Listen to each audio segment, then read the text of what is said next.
If I can just remind everyone, we've got a survey on that they're going to flash soon, the pigeonhole. Right. And if you haven't taken part, it's where is your organization or charity on the ESG journey? Now, just take a look at these descriptors. There's ignorant, there's inactive, there's seeker but struggling. I guess that gets the longest description. And there's activist. Well, welcome to everybody. Maybe we can hear first from Prof. Ho, because he's the one who's introduced us to some of these terms, and he's also going to locate them within a very interesting dynamic, as it were. So can we have Prof. Ho's slide? Thanks. Thank you very much. I think it's my tremendous privilege to be here to share with you. So I'm an accountant by training. I'm an educator all my life. So one of the things I've done in the charity sector was to be a little bit involved in terms of the investment function of charities. So I learned from the investment world where we have the investment clock. So one of the things I've been thinking about is that we have talked so much about ESG. One thing I'm very convinced of the fact is that if we do not know where we are, it is very hard to begin the journey. Right? We need to know where are we going, where we are in order for us to plot the journey. So I came up with this thought pattern, right? There is to create an ESG awareness clock, starting from 12 o'clock or 1 o'clock all the way to 12 o'clock. You think of it as 1 a.m. to 3 a.m. is the ESG ignorant, right? Ignorant about ESG. Very few of us will be in this space as it is, particularly for the S and G, right? But for E, it is possible that some are still in this space. Then you have the ESG NATO. I'm sorry if I offend anyone. NATO stands for no action talk only. No action talk only. I think you need to say that a bit slower, right, because most of us, or many of us, are familiar with the non-aligned treaty, but and we might not actually confess if we are NATO. So the reason is that because you see, I've embarked on many conversations. You see, we human beings we are very intelligent. We adapt to the lingo of the land in order to make ourselves look actually not too bad. See? So when we talk ESG, we have some sense of understanding, right? But we join the conversation. But unfortunately, when the rubber meets the road, nothing happens, right? Even for charity sector or even for our own selves, for that matter. I call this the ESG NATO. Some knowledge about ESG, but ultimately no action whatsoever. The third quadrant is a 6 to 9 a.m., 7 to 9 a.m. as it is. I call them the ESG seeker.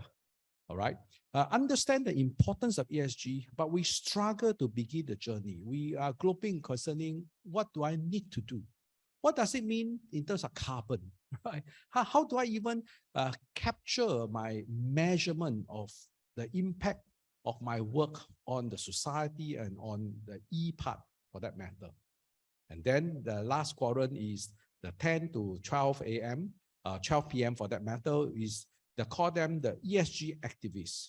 Understand ESG issues and have begun the ESG journey. And if you think of this as a midnight all the way to noontime, actually the color is about right? From the 1 to 3 a.m. is darkness. And then there are some twinkling of light from about 4 a.m. to 6. And then you have some brightness in terms of 7 to 9, and we are in the bright daytime from 10 to 12. So this is what I would like to present to all of us as a thought pattern. So I mean, there is, if we are very honest with ourselves and ask, where are we at in this clock? I think that will begin the conversation for us in the journey towards ESG. So maybe this is what I would like to give to the people. Thank you. Well, we're going to have a conversation about this. So I'm going to invite my panelists to jump in, but also invite the audience to jump in because we have a live Q&A. Please keep your questions coming in. We have panelists. The bio data is there. We're trying to cut and catch up with our time. So I think next I will invite, while we're finding our way with the questions, I'll invite Karen to share something from her perspective, leading an organization, and how maybe you can share some encouraging models, experiences, and learnings. Thank you, Karen. I think HCA is a accidental ESG activist, I would like to say. So I must confess as a start that I've only joined HCA Hospice in the beginning of this year. So the example that I'm going to share with you this afternoon is collectively the work of my predecessors and the entire team on the organization. So maybe before I jump into more details, a little bit of it. Commercial break for HCA. For those of you who are not familiar with what we do, we are a charity. We look after patients in their final journey on this earthly world. Typically, our patients spend about 90 days with us before they graduate to a larger course. So we are very acutely aware that, we have very short time to make a big impact on the people that we serve, as well as their loved ones and their families.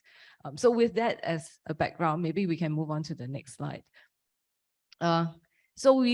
Because of the work we do and because of the short period of time that we work with our patients and their families, many of us will probably acknowledge this, that when our time comes, many of us think that our time will never come, but it does. We would like to spend it at home, and we would like to spend it with our loved ones, including our smelly pillows and bolsters. That's what makes us feel comfortable. And that is indeed true. And every year we see about 3,600 patients and their families. But because of the short period of time, and many times we're not prepared to talk about this state of our lives until it really hits us in the face. When the time comes, families oftentimes struggle to get the homes ready to bring their loved ones home. And this is where HCA services comes in. So beyond the clinical service and the psychosocial services that we render to families, we also provide the home equipment loan service. So what do we do before mom or dad or grandpa or grandma is ready to come home from the hospital? We have to make sure that the home is set up properly. Suddenly the bed that grandma has been sleeping on for the last 20 years of her life is no longer suitable for her condition at this point in time. She needs a commode in order to use the bathroom, and she probably needs a wheelchair to be moved from her room to the living room where she can join the rest of the family for a TV drama or just a meal. And we've realized that it doesn't matter how rich or how poor a family might be. These are common needs that will cut across every one of us. And how do we want to make these equipment available? So one, it's rushing against time. Two, we know families know that they're going to use the piece of equipment for a very, very short period of time. I said that average 90 days, but median 63 days, they stay with us. Increasingly, we're seeing more and more patients that are coming home to us and they pass on within 2 days and a week. So it's very, very transient. So that's the motivation for us starting this home equipment loan service, so that we don't give a laundry list to the family and say, you go to 10 different shops and find the correct model and coordinate the 10 different deliveries. And by the time everything comes, maybe your loved one is no longer available to come home. So that's the motivation for that. If we move on to the next slide. So this is what we did right at the beginning. When we are activated by the hospitals, frequently majority of patients comes from hospital referrals. Our team goes in and make an assessment even before the patient comes home to find out what exactly they need to set up home. Then we arrange, we let the caregivers know when you are ready to take your loved ones home, call our warehouse, and we will arrange for the delivery. And these equipment, very, very rarely do we buy these equipment. Majority, I would say 90% of the equipment actually comes through donated sources, either through commercial partners or from other families with recently deceased loved ones. So we come in, these donated equipment comes in, we clean them up, maintain them, make sure that they're safe for use, then we send them out to other families who need them. And we don't just deliver, we also provide basic assembly of equipment, as well as teaching the family how to use the piece of equipment. And when the family don't need the equipment anymore, they call us, and we arrange to take the equipment back to our warehouse. We sort out what's still usable and what's not usable, what needs to be repaired, and then we recycle this piece. So that's and we did this without realizing, without thinking very much about E and G.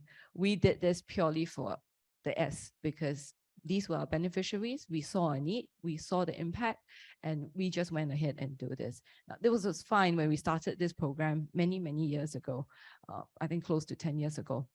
But over time, the service got more and more complicated because of the G partly, but also because the demand grew, word of mouth grew, and more people became aware of the service. So today, every month, we see about 200 transactions on a monthly basis. And it's grown to a point where our little warehouse run by very well-meaning people may not have the necessary processes put in place to fulfill audit and the requirement for transparency. There was a point where we were losing equipment. They just disappeared. Don't know why, don't know where they went. But that's not acceptable anymore. And service quality started to suffer. Families were saying that, we didn't always have the equipment that's required. When their loved ones have passed away, it's been 2 months and the piece of equipment is still sitting in their homes. And that became a reverse desired from what's desired results from the impact that we wanted to make. And that's when we then went out to look for alternative solution. We realized then, we went back to our core mission and asked ourselves, is this something we wanted to do? Is this a service that's important to our beneficiaries? And we said, yes, it is. Is this something that we are good at doing? Are we willing to put in the efforts to build those in-house capabilities? And we said, maybe not. So are there partners that we can work with? People who are already very well-versed and very professional in terms of supply chain, logistics, arrangements? And we said, perhaps. So initially we were quite innocent. We went out and we asked, all the 3POs who would want to, can we buy services? And most people said no. Most commercial companies came back and said, no, that's not something we do. We only want to deliver new goods. Supply chain goes out one way, doesn't come back the other way. I don't want to deal with distraught caregivers. I don't want to take things back from different HDB flats. And the only provider that came back wanted to charge us quite a royal sum of money. And we thought, no, this cannot be. We then launched into a separate campaign where we went to talk to our medical suppliers. These were companies who were already in the medical consumables business. They were familiar with the equipment, they were familiar with the environment. And we very fortunately found a corporate partner who was prepared to take this on as a commercial CSR project. So they said, we are not rich enough that, we will give this service to you for free, but for sure you can leverage on our inventory management system. You can leverage on our supply chain processes and infrastructure. And so it will cost you half of what a commercial company would otherwise charge you. And so we're in the process of doing that transition now. We're going to start that from January next year. So we're really, really excited to see this happen.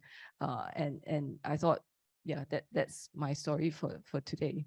No, So Karen, accidental activist. Very helpful, very encouraging. I think from some of the questions that are coming on, there's a concern about whether this is going to be mandatory, whether it's got to be reported. I think let's not jump the gun yet. First of all, whether we're ready it's like, where are we on the clock? And how can we just get into warmer light, as it were? And thank you very much, Karen, for shedding that little bit of warmer light. From the Helping Hand, I mean, I must share that we had this discussion and I was saying, well, Helping Hand can offer movers. It's done by ex-offenders, but we can also offer it at a discounted rate because it's a charity helping one another. We have Pass It On, in which people donate furniture. It's all in usable condition. and it's put on a website for social service agencies to get that delivered to them free if they identify it as something they're need for. You know? But Karen's example has shown a lot of potential for CSR. One of the questions we had was whether with this new focus on ESG, whether there's a disjunct between CSR and what charities do. I don't think so. Maybe I can invite Sutat, what observations you might have.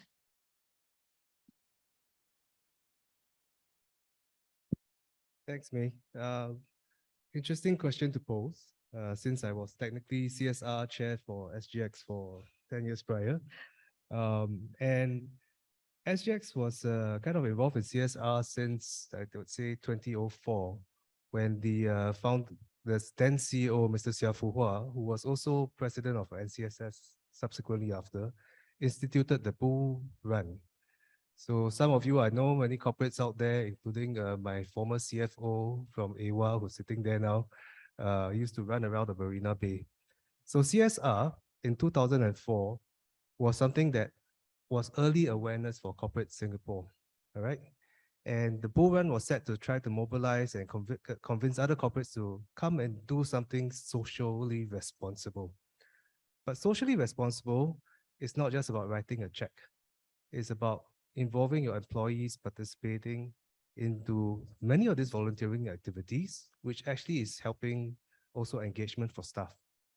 So where does ESG and CSR sit? CSR, you could argue, it's very narrowly defined, and it's a way of helping local communities and giving back from a corporate perspective, involving potentially your employees. ESG is a lot wider than that. And if you roll it up further, conceptually, it's really about sustainability. Of course, in SGX, we have no problems with governance. We only made a lot of comments about other companies who didn't have good governance, right? But the Very honest of you. The E part, fortunately, as you've seen from the slide that Dr. Ang presented on PM's view of Singapore going to get flooded over, it's a real issue. So how does CSR transcend to ESG? I shared that actually the concept of people, planets, and profits has been around for over 30 years. And it's only when we start to embed it into the thinking of corporate culture, ESG shouldn't be a department sitting on the side. It should be part of the CEO's remit on how you build sustainability and sustainable communities and sustainable practices across, including governance. And I would say this is the distinction. CSR, a little bit narrowly defined, ESG, much more broadly, but much more sustainable for us to wrap it all together. And I think all of us, frankly, can play a part in this.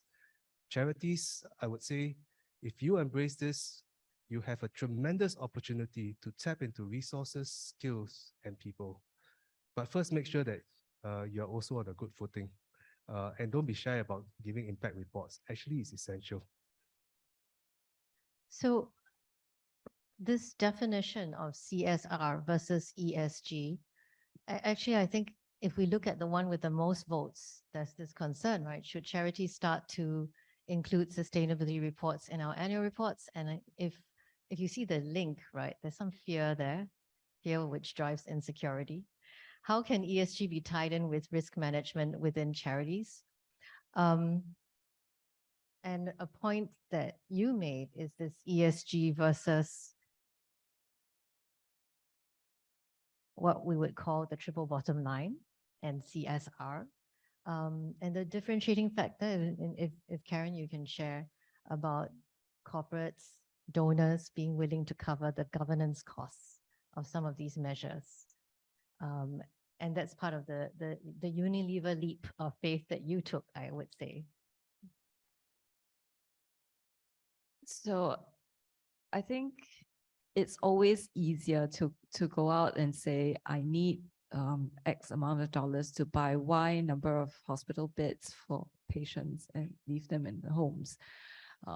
We do find it harder and on the ground to convince donors to fund a home equipment loan service as we run it today, because there's nothing to buy, but I'm paying for manpower, I'm paying for services, and I'm paying for tighter processes so that we fulfill governance requirements. And I don't say fulfilling governance requirements as with any sense of bitterness. I think it is important. I think it's almost, at least on the ground, what we feel is everybody wants transparency. Everybody wants good accountability, and I agree it's important, but nobody seems to want to pay for it. I think that is a real challenge on the ground. Maybe I can ask Yuki for some comments. You see, I think this is something that actually traumatized all of us. Traumatized. In the sense of regulations and reporting and mandatory disclosure. See, I think our understanding, our experience with accounting standards traumatized us. I think all of us, you all know that when you do your accounting financial statements and get audited, is such a pain as it is, right? So we actually do not want to have another set of ESG reporting per se. Right? So this is, I think, a very legitimate fear. So the challenge for us is how do we basically bring ourselves into this journey? But the reality we need to know at the end of the day, your stakeholders will request you to disclose what are you doing concerning the ESG front. Right? It's a matter of time before they will ask you. For example, one of the interesting things that I'll bring out, if your charity has an investment function, your stakeholders will ask you, have you been investing in companies that actually contrary to what you are doing? You see what I mean? So I remember many years ago while we were on the SATA board, we have investment function. And we were very concerned that we will unconsciously be investing in tobacco company, right? And as a board, as a management, yeah, without excuse, you see, if, for example, there's a leakage or whatever, there's information that goes to the public, that actually you are only paying lip service to the ESG component. So I think for charity, we should not be seeing it as a mandatory disclosure that impose cost on us, but it must become something, a part and parcel of our operations, where we are willing to be able to disclose our stakeholders. Our measurement of water consumption for this year is so much. Our measurement of consumption for electricity is so much. Or these are the things that we do for our workers with physical challenges or what have we. Or these are the things that are within our investment function. And these are the exclusion list of things that we do, right? So I think this is what the world that we will systematically step into. The writings will be on the wall. So I personally don't think that we need to impose upon the charities mandatory, but in due time, all right, the progressive charity will move into this space, and the progressive charity will be recognized and for the good works, and they will do much better over time. That's my personal view. My brother and sisters, there's a saying, what get measured, get done. Really, you know, what get measured, get done. But what get measured wrongly, get done wrongly. So make sure we measure the right thing. Okay, what is measuring the right thing? Because annual report is a measurement actually. Is if you immediately embrace the ESG in a complicated chart that I showed to you by the corporate and you impose to all of us in the charity, then I think we are measuring it wrongly and therefore we'll get wrong thing done. So Dr. Ang. So what we need to really ask ourselves, is this.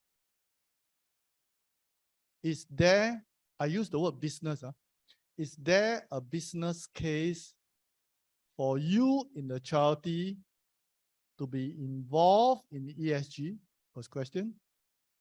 And second question is, if there's a business case, do you want to inform people of what you have done? It's important, you know. The informing of people is actually through the annual report. I always believe that that's why our code of governance that is by a charity council always have tier 1, tier 2, tier 3, right?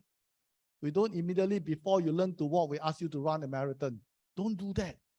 But today, if I ask you to have a SOP, remember what madam, by the way, you know which madam I'm referring to now? I think all y'all know, There's only one madam, Tomasi, okay? Why you look at me like that?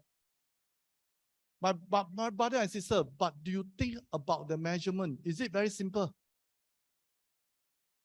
Very simple. In fact, you no need to measure. Singapore Power measure for you, right? That is the type of what I call system, process, and structure that we need to think in tier 1 and not the complicated diagram. Right, thank you. Yeah, so if I could just add to this, right? I find today's conversation a really good one because it's like deja vu when we tried to do this in SGX through the corporate sector and said, maybe it's a good idea for you all to think about ESG. Oh my God, there's a sustainability report. It's going to increase the cost of listing our shift to Hong Kong. All these kind of usual complaints and all that will come true. And of course, you try to wave the wand on the other side.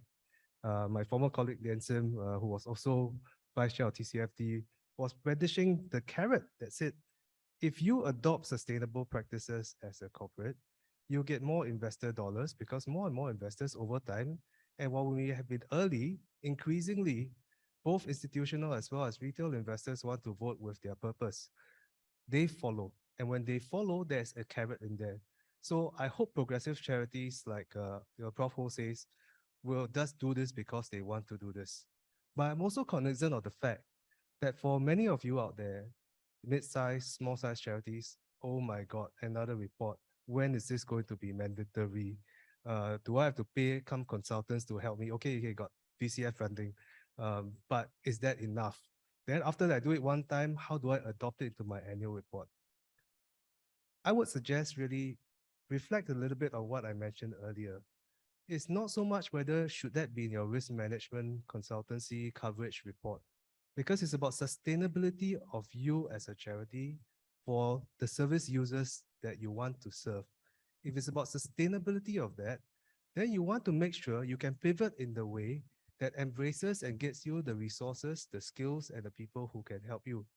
So do you wait for the code to come out and say you must do? Or actually, is there a real carrot for you to go after right now if you simply think about not just doing good, but doing right? So can I just quickly jump in and say, actually, we've been this way before, right? Remember when we adopted the code in 2007, thereabout, it was a big hoo-ha in the charity sector, but we all survived. And I think we have to say that today, our charity are so much more, in such a much better shape because of the code of governance. And we have also learned to be smarter over time to impose such things. And then remember, there's also a second round that we have done this. Remember risk management that was pushed to a charity a few years ago? What I think in 8 years or 10 years ago, risk management was totally unknown to many charities. But today, I think a large number of charities understand that you have no risk management. If you leak your data in terms of cyberspace, actually all your good works goes down the drain. You see, it's no longer forcing us in terms of having to do it, but the reality push through. And I'm seeing this ESG as probably the third wave, the third cycle that we need to do, because in each of the cycle, our hindsight tells us that actually we are much better. We are building much more resilient organizations. Initially, it's painful, and I'm reasonably sure the Charity Council, the government sector, we are very conscious of the pain it imposed upon the charities.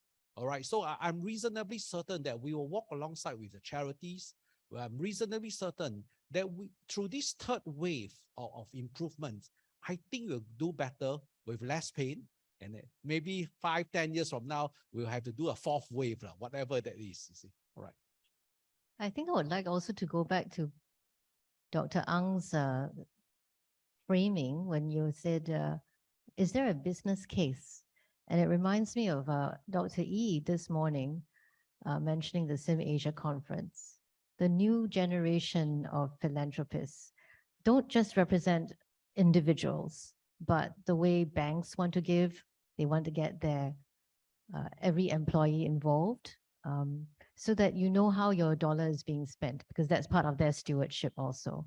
So that's part of evaluating the business case for transparency, the business case for showcasing how you do ESG. I think charities are actually ahead of corporates, if you don't mind me saying. Yes. I think as a charity practitioner on the ground, think we agree, or at least I agree. I think it's really good that we're having this conversation today, because I think many people have very different reactions to the three alphabets. And it ranges, I think, from my own experience, and it's not necessarily just limited to the HCA board that I'm talking about. It ranged from, can we be absolutely explicitly clear on what the rules are so we know exactly which checkboxes we need to tick, to can we just do something and say we have done it already, to which we look back to the conversation this morning about values, about stewardship.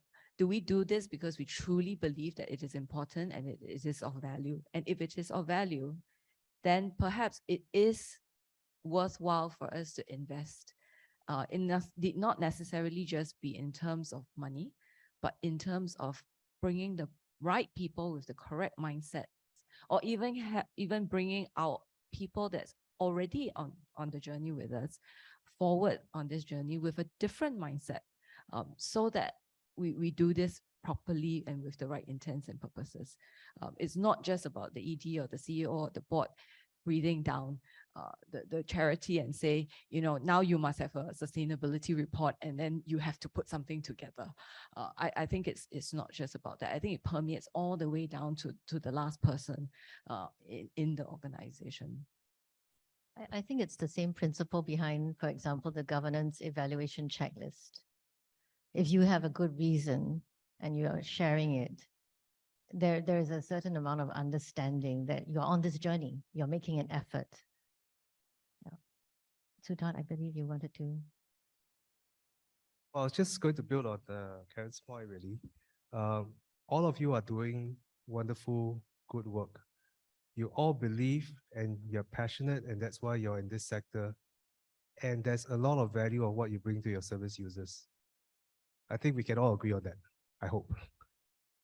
But practically speaking, if you are, then I think you shouldn't be shy about reporting against it. You shouldn't be shy about putting it in an annual report. Because at the end of the day, the value that comes out that you would like to deliver can be enhanced if you can get the resources to support you on that journey. So if the world of philanthropy is changing, if the funders are looking at things differently, you are in a very sweet spot because all of you are involved in the S part of ESG. You have a right to lay claim on that dollar, that resource, that skill to help you. But if you don't talk about it, if you don't speak the language that they do, if you don't fall into the paradigm of what they would like to express, then you will miss out. And you won't be able to deliver that value.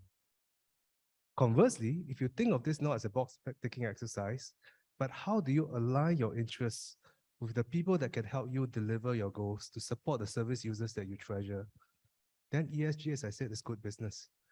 It's just not a box-ticking exercise. It's not when will Charity Council impose something on us, but it's actually, should we get there faster because it helps us?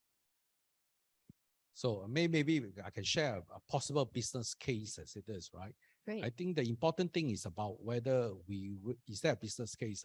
About 6 years ago, I was appointed to be the chairman of investment committee for an international religious NGO, right? We always have what is so-called ESG investment policy, but unfortunately, it has never been operational. So 6 years ago, when they appointed me as a chair, the board basically says, Prof, we need you to operationalize this as it is. I think it took us as a committee of 7 people coming from 7 different continents, right, to sit down and talk about how do we operationalize it. And it took us about 1.5 years actually to look at how do we implement, for example, no pornography, no gaming, basically wine, we have to think about it, alcohol, because we take communion, so we cannot ban all alcohol as it is, all right? So it's about thinking, how do we operationalize it? 1.5 years, it took us to actually study the investment landscape. There was to see whether are we going to give out our returns in terms of ESG investment.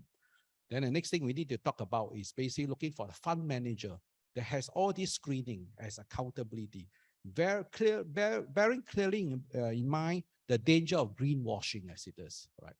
So we've implemented that for about 4 years, all right? The performance is no less than what we will get in a indiscriminate so-called investment policy.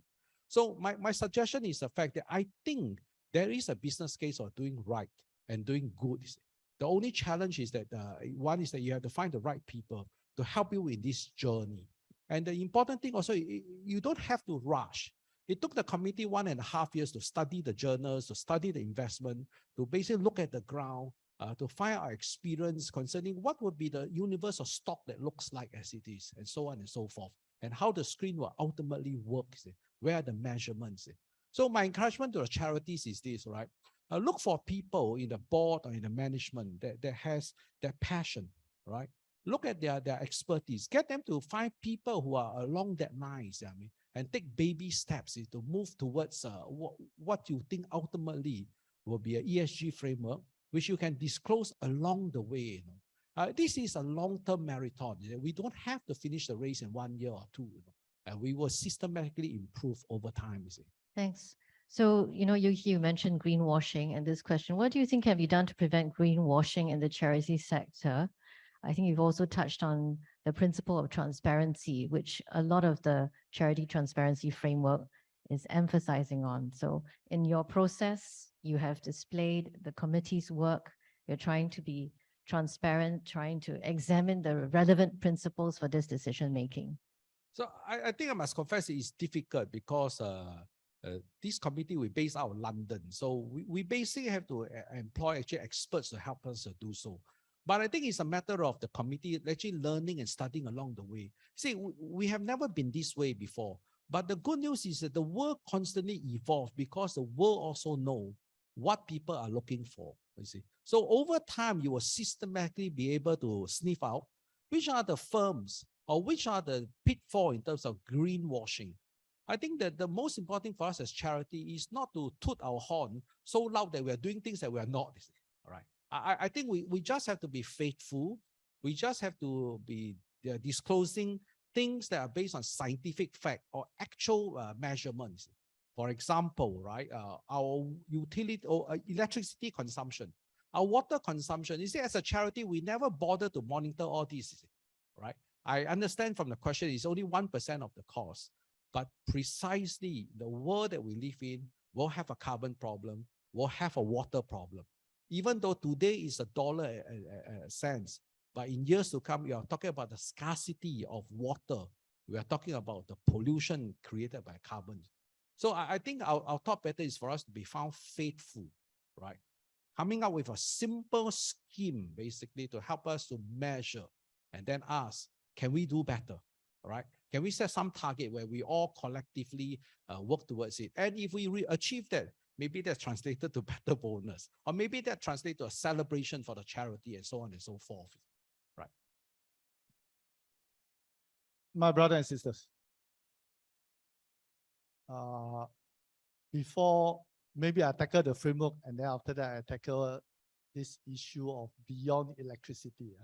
Because I think you're alluding to something saying that EIG, only electricity, but what about others? Okay, we talk. First, what is the framework? Remember the framework, the 5-step framework that I've shared with you? The framework starts with the assumption that not all ESG are the same. So first thing first, my brother and sister, you must understand what your stakeholder wants. By the way, stakeholder is not only you, including your donor, your volunteers, your beneficiaries, your regulator sitting here, and also those sitting in MSE. What do they want? Now, after identifying it, then you do your prioritization. Then it's very clear. Now it's very clear because you do it because why? By doing this through, you do it because not because they want you to do, you do it because you wanted it. There is a business case. That's the meaning of business case. Business case is I want, not they want. The first point. And then after that, you must see through the entire planning process. So from what I call identify clarity of what is important to clarity of what are the plans. And I give you simple framework for the plan. Don't try to think of complicated framework. You either can use the 4R framework. By the way, the 4R framework is widely illustrated. If you don't have any plan, don't reinvent the plan. Read. I see Singapore version is what? Read 2 documents. First document, read what? Singapore Green Plan 2030. They got all the plan for you. You pick and choose. Don't try to reinvent the wheel, brothers and sisters. And guess what? If you pick the plan based on that, based on what you want, you can rest assured, because this is the government plan, you can rest assured. I tell you, money not enough. I'm serious about it, Because you are aligned with national imperative, you will know that there will be what? National support. Because you are aligned. Okay? And then after that, you do your execution through your SOP. SOP very difficult, man. Look, is our SOP, right? Just make sure you insert in the SOP so that you leave it. And then after that, tell the whole world. By the way, advertisement again. I have sent an invite to all of you all for a free digital marketing course. You all must have received. Okay? 13th of September. Why I want to emphasize on that? Because digital marketing is a very good platform for you to tell your story cheap, good, and fast. You know that I emphasize on the word cheap. We in charity must be cheap. We do things must be cheap, cheap, cheap. And yet good, good, good. No, really, really. So please attend the course. Next, regarding to beyond electricity. My brother and sister, I only give you one example of electricity. Now you ask me for more. Gee, you pay consultant fee lah. No, but I'm kidding, I'm kidding, I'm kidding. I hope so. I'll be most happy to give you the consultancy. Somewhat in one word. Collaboration. Don't do it yourself. I always believe, do what you do best, outsource the rest. Make use of the shared services by the Charity Council. And then, if the shared services don't have, collaborate among yourself, because that is a very good way to unlock substantial amount. And then finally, turn your ESG into competitive advantage. Good example. Remember, I give you the example of the youth charity. They sell the art piece of the senior citizen who they are trying to improve their mental health. Ching, ching, ching, money. Thank you. Yeah. So maybe I'll just add in, so it doesn't have to be Dr. Ang just doing his own marketing. And Sutat, maybe you can share a bit about boards also. Yeah.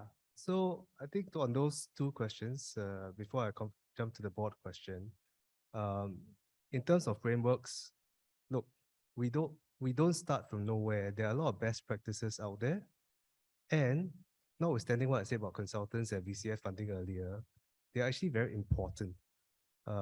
When the corporate sector introduced these things, there were consultants that came in, some charged a lot of money, some charged cheap, right? And it's not really the price, it's the value. So there are best practices to learn around. SUSS sponsor, of course, very, very good value. And Not sponsored, my boss looking at me. Cheap, cheap. yeah, cheap. Sponsor this conference. So, I think it is worthwhile investing in that, because you have to take that journey. And as you think about that, it's not just your own practices and your own practices for your internal charity and how you organize yourselves. It's also how can you align that with potential people who can support you. And that's where you hit the double word score, the triple word score. Greenwashing, no, this is not an issue for the charity sector, in my opinion, but it's an issue for everybody. You say what you do, you better do what you say. You just keep this simple principle, then you avoid greenwashing. How do you convince the board that ESG is important, that you should start to embark on the journey soonest? So this is the sad truth of the world we live in. The planet has limited resources. The corporate world has limited resources. All of us has limited resources. Please don't all come to ComChest and ask for money. I already very charmed already. All right. If your way of being able to tap on resources, as I suggested to you, because the train has left the station for the corporate world. They're all pivoting that way. And it's not only the corporate world. The next generation, the people who only read 60 characters on a tweet, they're all reflecting about trying to live life with purpose. So if your stakeholders, as Dr. Ang mentioned, are really thinking already about the importance of matters like climate, zero carbon, if they're thinking, how can they express their S better, then it's worthwhile investing in this journey and take the start now. You are already late because the charities that are more progressive, as Prof. Ho mentioned, are already benefiting for this. They have the partnerships with key stakeholders, corporates, and volunteers who can come and do this. And actually in NCSS, we have a Community Capability Trust Fund. And the Invictus Fund over COVID issued out over $10 million to 90 charities for many of these simple things that are capability enhancing.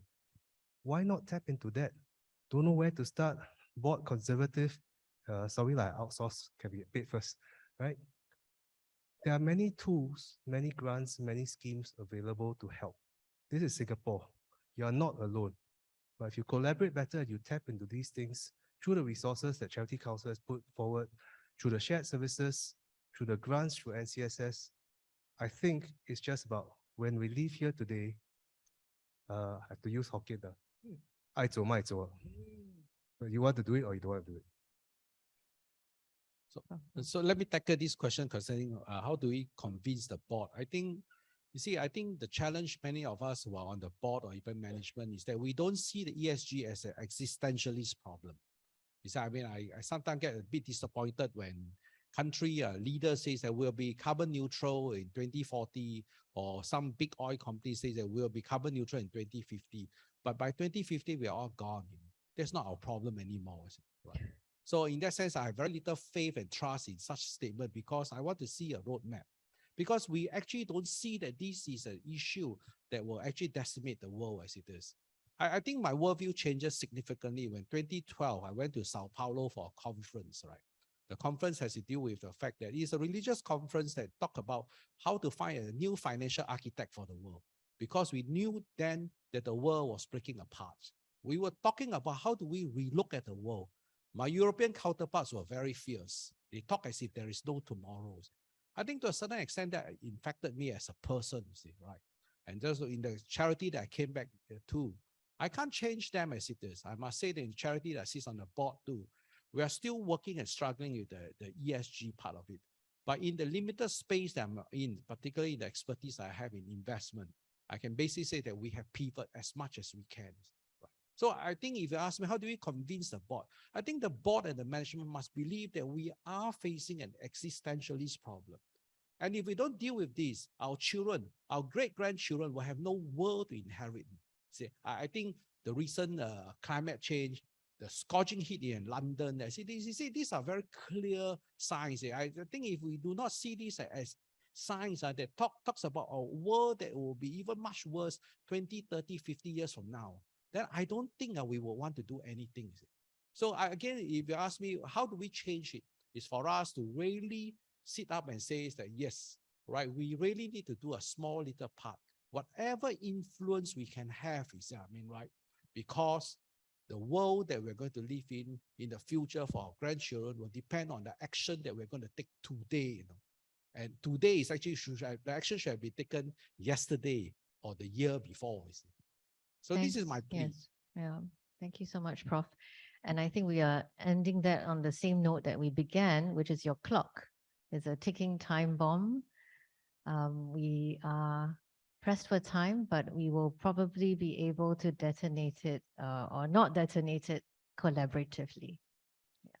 Thank you very much. We are going to end with a final survey. So if I can trouble you to join us for this poll, after listening to some of the perspectives today, where would you like your organization to be on the clock?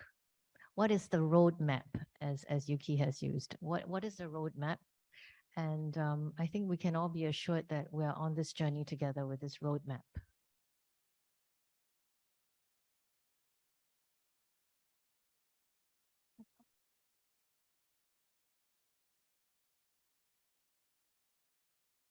Do we have some results to show? Oh, that's wonderful. Thank you. Seeker but struggling activist.